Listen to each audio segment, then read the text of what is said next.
Hello student, आज का जो है हम लोगों का टॉपिक है एनर्जी। ठीक है, आज एनर्जी के बारे में पढ़ेंगे। लेकिन जो एनर्जी होता है, एनर्जी आपका बहुत से टाइप में होता है।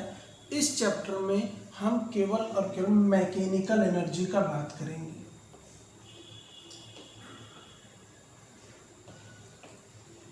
ठीक है, मैकेनिकल एनर्जी को कैपिटल ई से डिनोट किया जाता है। इसका यूनिट जो होता है वो आपका जूल होता है। ठीक है, capital E is equal to आपका kinetic energy plus potential energy होता है। यानी एनर्जी जो है दो पार्ट में डिवाइड किया गया है मैकेनिकल एनर्जी को, एक काइनेटिक एनर्जी और एक पोटेंशियल एनर्जी। काइनेटिक एनर्जी तब यूज होता है जब ऑब्जेक्ट मोशन में हो। ठीक है, पोटेंशियल एनर्जी तब यूज होता है जब ऑब्जेक्ट रेस्ट में हो। ठीक है, और एक बात कि इन दोनों को एक साथ कंसिडर करना दिक्कत हो सकता है, क्योंकि ऑब्जेक्ट एक साथ दोनों कंडीशन में नहीं रह सकता है। या तो वो रेस्ट में रह सकता है या तो फिर वो मोशन में हो सकता है। आज का हम लोगों का जो टॉपिक है वो है काइनेटिक एनर्जी, और काइनेटिक एनर्जी के बारे में हम लोग पढ़ेंगे। ठीक है, चलिए देखते हैं। काइनेटिक एनर्जी का आप लोग फार्मूला बार बार पढ़ते रहते हैं कि kinetic energy equal to half M V square होता है, हाफ एम वी स्क्वायर होता है। लेकिन ये कैसे आया है आज इसके बारे में भी बात होगा।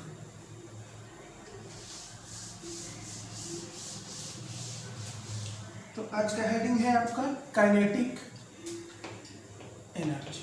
ठीक है, सबसे पहले बात करें भाई, अगर ऑब्जेक्ट मोशन में है और मोशन करने के लिए उसे जितना एनर्जी का रिक्वायर्ड होगा वो आपका क्या होगा, काइनेटिक एनर्जी। यानी डेफिनेशन अगर बोलना होगा तो हम बोल सकते हैं the required energy by a moving object. ठीक है, क्या बोल सकते हैं, the required energy by a moving object is known as kinetic energy. Kinetic energy को कभी कभी के ई से भी डिनोट किया जाता है, कभी कभी के से भी डिनोट कर दिया जाता है। अलग अलग बुक का अलग अलग नोटिफिकेशन होता है। सिंपल सा मतलब है कि भाई ऑब्जेक्ट अगर मोशन में है तभी ये पॉसिबल है। ठीक है, अब हम बात करते हैं भाई काइनेटिक एनर्जी, एक वर्क एनर्जी थ्योरम पढ़े हम लोग। तो काइनेटिक एनर्जी एक तरीके से वर्क के इक्वल टू भी हो सकता है according to work energy theorem. Work is equal to क्या होता है आपका, एफ इंटू यस। ठीक है, तो kinetic energy is equal to आपका हो सकता है M A S, F is equal to M A. ठीक है, आप जानते हैं, यहां लिखेंगे वी नो दैट कि v square is equal to U square plus 2a S. ठीक है, तो यहां से आपका हो जाएगा v square minus U square is equal to 2a S. That mean a s is equal to क्या होगा, a s is equal to v square minus U square upon के 2। तो ये जो ए एस का वैल्यू है ये आप लाकर यहाँ पुट कर दीजिए। ठीक है, ये वैल्यू आपको कहाँ पुट करना है, यहाँ पे पुट कर देना है।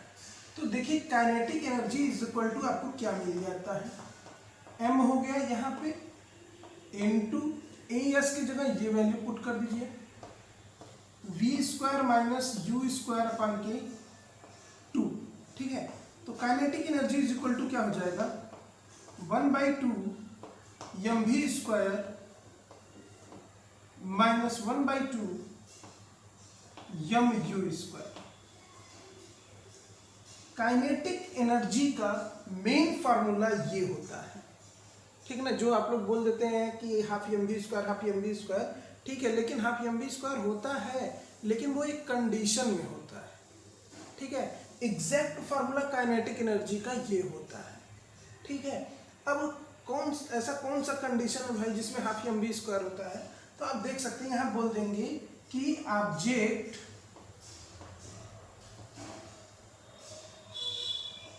इज मूविंग फ्रॉम रेस्ट, यानी ऑब्जेक्ट अगर रेस्ट से मूव करना स्टार्ट किया है तो u इज इक्वल टू क्या हो जाएगा, 0। और जैसे ही यहाँ u इज इक्वल टू 0 रखेंगे तो ये पूरा फंक्शन आपका 0 हो जाएगा, और उस कंडीशन में जो काइनेटिक एनर्जी होगा आपका, वो आपका होगा हाफ mv स्क्वायर।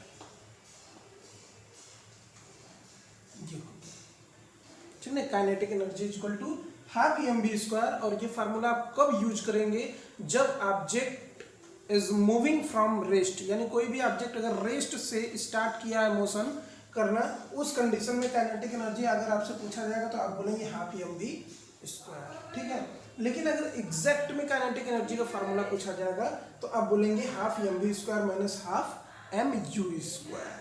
ठीक है, आप इसको नोट कर लीजिए, फिर इसके बारे में और डिटेलिंग करते हैं हम लोग। चलिए स्क्रीनशॉट ले लीजिए, फिर नोट कीजिएगा।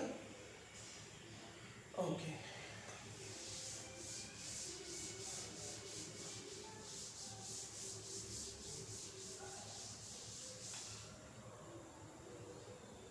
अब काइनेटिक एनर्जी के बारे में थोड़ा सा और देखते हैं। भाई इसका यूनिट क्या होगा, इसका भी यूनिट वही होगा जो वर्क का यूनिट होगा, जो एनर्जी का यूनिट होगा, जूल। ठीक है, डायमेंशन क्या होगा, डायमेंशन जो वर्क का डायमेंशन होगा वही इसका भी डायमेंशन होगा, ml2 t-2। आप निकाल लीजिएगा वर्क का, वही से। अब काइनेटिक एनर्जी जो है स्केलर है कि वेक्टर है, तो आप ध्यान दीजिएगा कि क्या है भाई, हाफ mv स्क्वायर। ठीक है, तो ध्यान रखिएगा कि v अगर आप एज ए स्पीड लेकर काम करेंगे तो स्केलर होगा, अगर v एज अ वेलोसिटी लेके काम करेंगे तो वेक्टर होगा। तो आप ध्यान से देखिएगा कि आप क्या लेके यूज कर रहे हैं। ठीक है, तो ये तो हो गया काइनेटिक एनर्जी भाई। चलिए देखते हैं आगे। अब देखिए, अगर हम लोगों को मान लीजिए काइनेटिक एनर्जी सर्कुलर पाथ पे अगर निकालना होगा फ्रॉम रेस्ट से, तो कैसे निकालेंगे। Kinetic energy is equal to half mv square, लेकिन सर्कुलर पाथ पे जो v होता है वो r ओमेगा के टर्म में होता है, जैसा कि आप यूनिफॉर्म सर्कुलर मोशन में पढ़े हैं। ठीक है, तो यहाँ पे रख दीजिए वैल्यू, और kinetic energy is equal to, अब देखिए क्या हो जाएगा, 1/2 mv की जगह ये r ओमेगा रख देंगे तो r स्क्वायर ओमेगा स्क्वायर। ठीक है, और ये आपका लीनियर है, ये आपका सर्कुलर है। ठीक है, मान लीजिए कि अगर कोई ऑब्जेक्ट, ठीक है, ऐसे है ऑब्जेक्ट, ठीक है, अगर ऑब्जेक्ट सीधे इस तरीके से आ रहा है, ठीक है, ऐसे रेक्टेंगुलर है और वो सीधे इस तरीके से रोड पे आ रहा है, तो उस कंडीशन में आप ये फार्मूला लगाएंगे। लेकिन अगर मान लीजिए कोई ऑब्जेक्ट इस तरीके से घूमते हुए आगे जा रहा है, ऐसे घूमते हुए आगे जा रहा है, तब आप ये फार्मूला लगाएंगे। लेकिन अगर कोई ऑब्जेक्ट सिलेंड्रिकल हो,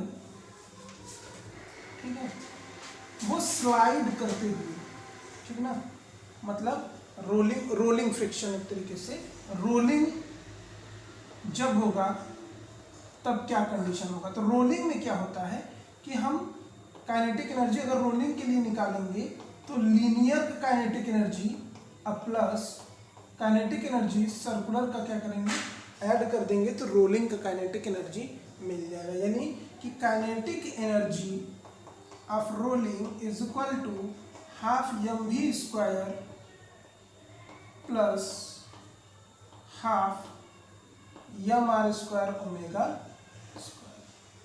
ठीक है, इस फार्मूले का यूज हम इसके लिए करेंगे जब ये रोल करता हुआ आगे आएगा तब। ठीक है, तो तीन कंडीशन काइनेटिक एनर्जी के हो गए।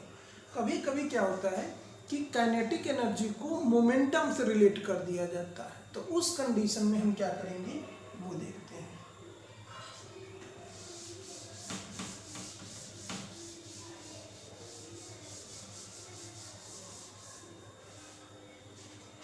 काइनेटिक एनर्जी और मोमेंटम P, ठीक ना।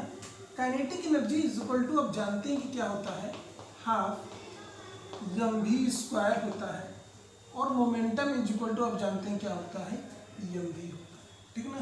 तो यहाँ पे आप देख रहे हैं mv है, यानी कि काइनेटिक एनर्जी के अंदर कहीं ना कहीं मोमेंटम है, और उसी मोमेंटम को हमको रिलेशन के तौर पे निकालना है। तो सबसे पहले आप करेंगे क्या, इसको अच्छे से लिख लीजिए, mv²/k2, और इसमें m से ऊपर और m से नीचे मल्टीप्लाई कर दीजिए। तो जैसे ही आप मल्टीप्लाई करेंगे तो ये आपको मिल जाएगा m²v²/k2m, ठीक है। यानी kinetic energy equal to mv²/k2m, और m भी इज इक्वल टू आप p रख देंगे /k2m, यानी kinetic energy is equal to p²/k2m। ये आपका रिलेशन है, इस पे MCQ टाइप के क्वेश्चंस जो हैं वो आते हैं, ठीक है। और एक बात, अगर ये तो आपका मोमेंटम था, अगर इम्पल्स का बात करें तो आप ध्यान रखिएगा कि P जो होता है, मोमेंटम जो होता है वो इम्पल्स के इक्वल टू होता है, लेकिन P is equal to mv होता है और I is equal to f/t होता है, तो ये भी आपस में क्या होंगे, इक्वल होंगे, ठीक है। आप P की जगह mv भी रख सकते हैं और P की जगह आप f/t भी रख सकते हैं। तो अगर आप रखते हैं ft रखते हैं तो देखिए क्या मिलता है, kinetic energy is equal to f²t²/k2m, ठीक है। ध्यान से देखिएगा, तो यहाँ पे हम इसको ऐसे ब्रेक करेंगे, f/m कर दें और इंटू t²/2 कर दें, कोई दिक्कत नहीं होगा। आप जानते हैं कि f इज इक्वल टू क्या होता है, ma होता है, तो f/m इज इक्वल टू क्या हो जाएगा, a हो जाएगा, यानी कि f/m इज इक्वल टू आप क्या रख देंगे, a t²/2, ठीक है ना। ये देखिए, इसको आप लिख सकते हैं ½ at², ठीक है। अब एक इक्वेशन आप देखे होंगे, इक्वेशन आपका था कि S is equal to ut plus ½ at²। देख रहे हैं कहाँ से कहाँ चल रहे हैं हम लोग, S is equal to ut plus ½ at²। अगर फ्रॉम रेस्ट का बात करें हम, तो फ्रॉम रेस्ट में u आपका हो जाएगा 0, और उस कंडीशन में यस इज इक्वल टू आपको मिलेगा ½ at², ठीक है। तो इस तरीके से आप करके और भी आगे इसको बढ़ाते हुए जा सकते हैं। हालांकि आप इसका यूज अभी मत करिएगा, बस आप यहीं तक रखिएगा। अब देखिए आपको जो है न्यूमेरिकल कैसे पूछा जाएगा।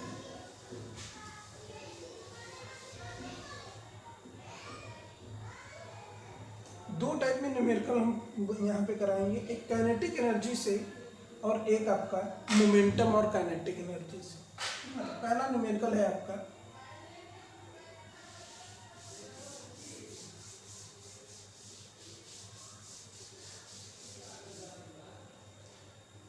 न्यूमेरिकल जो है वो है काइनेटिक एनर्जी एंड वेलोसिटी से रिलेटेड, ठीक ना। एक ऑब्जेक्ट A है और एक ऑब्जेक्ट V है, ठीक ना। अगर A ऑब्जेक्ट का मास मान लीजिए m है और B का भी मास क्या है, m है, दोनों का मास सेम हो, लेकिन ये इससे दुगने स्पीड में, ठीक ना। अगर ये मान लीजिए कि अगर ये x स्पीड से चल रहा है तो ये आपका क्या हो जाएगा 2x स्पीड, यानी A B से क्या है, ट्वाइस स्पीड से आगे है। तो आपको बताना है कि काइनेटिक एनर्जी का रेशियो क्या होगा। ऐसे क्वेश्चंस पूछते हैं तो सिंपली आप कर देंगे काइनेटिक एनर्जी A के लिए ½ mv² ठीक है। और यहाँ पे काइनेटिक एनर्जी बी के लिए हाफ यम और ये 2v का स्क्वायर, क्योंकि ये दुगना है, ठीक है। तो ये आपका मिल जाएगा 1/2 यम इंटू 4v स्क्वायर और ये आपका मिल जाएगा 2 जम यानी 2mv स्क्वायर, ठीक है। रेशियो निकाल दीजिए। तो काइनेटिक एनर्जी A अपन के kinetic energy B equal to 1/2 mv square अपन के 2mv स्क्वायर। तो ये इससे कैंसिल हो गया, ये मिल गया 1/4 यानी 1:4 के रेशियो में A और B का जो रेशियो होगा वो 1:4 होगा। तो इस तरीके से न्यूमेरिकल जो है आएंगे, ठीक है। बाकी न्यूमेरिकल का जो प्रैक्टिस पेपर रहेगा वो हम आपको ग्रुप में सेंड कर देंगे। थोड़ा मोमेंटम के बारे में देख लेते हैं।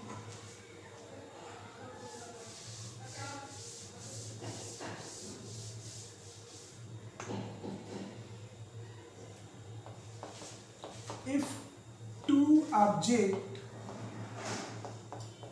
A and B has 6 and 4 joule respectively and it is in motion, then find ratio of momentum। ये आपका न्यूमेरिकल है, ठीक ना। यानी A है और आपका B है, दो ऑब्जेक्ट हैं, एक के पास 6 जूल है, एक के पास 4 जूल है, ठीक ना। तो जूल तो भाई वर्क होता है, जूल क्या होता है, वर्क होता है। लेकिन वर्क जो होता है वो काइनेटिक एनर्जी के भी बराबर होता है और पोटेंशियल एनर्जी के भी बराबर होता है। हमको ये पता करना है कि ये वाला जो वर्क है वो काइनेटिक एनर्जी वाला वर्क है कि पोटेंशियल एनर्जी वाला वर्क है। तो यहाँ पे आप देखेंगे कि एक चीज लिखा हुआ है, इट इज इन मोशन, यानी कि ये जो ऑब्जेक्ट है वो किसमें है, मोशन में है। तो जब ऑब्जेक्ट मोशन में होगा तो ये क्या होगा, हमारा काइनेटिक एनर्जी होगा, ठीक है। मान लीजिए ये A के लिए है और ये B के लिए है, ठीक है। और यहाँ पे 2 सेम लिख दीजिएगा, सेम ऑब्जेक्ट, जिससे कि मास क्या हो जाए, दोनों का सेम हो जाए। तो निकालिए, देखिए काइनेटिक एनर्जी A के लिए क्या हो जाएगा, p²/2m और काइनेटिक एनर्जी B के लिए हो जाएगा p²/2m, ठीक है। मान लीजिए यहाँ पे आप इसका निकाल रहे हैं,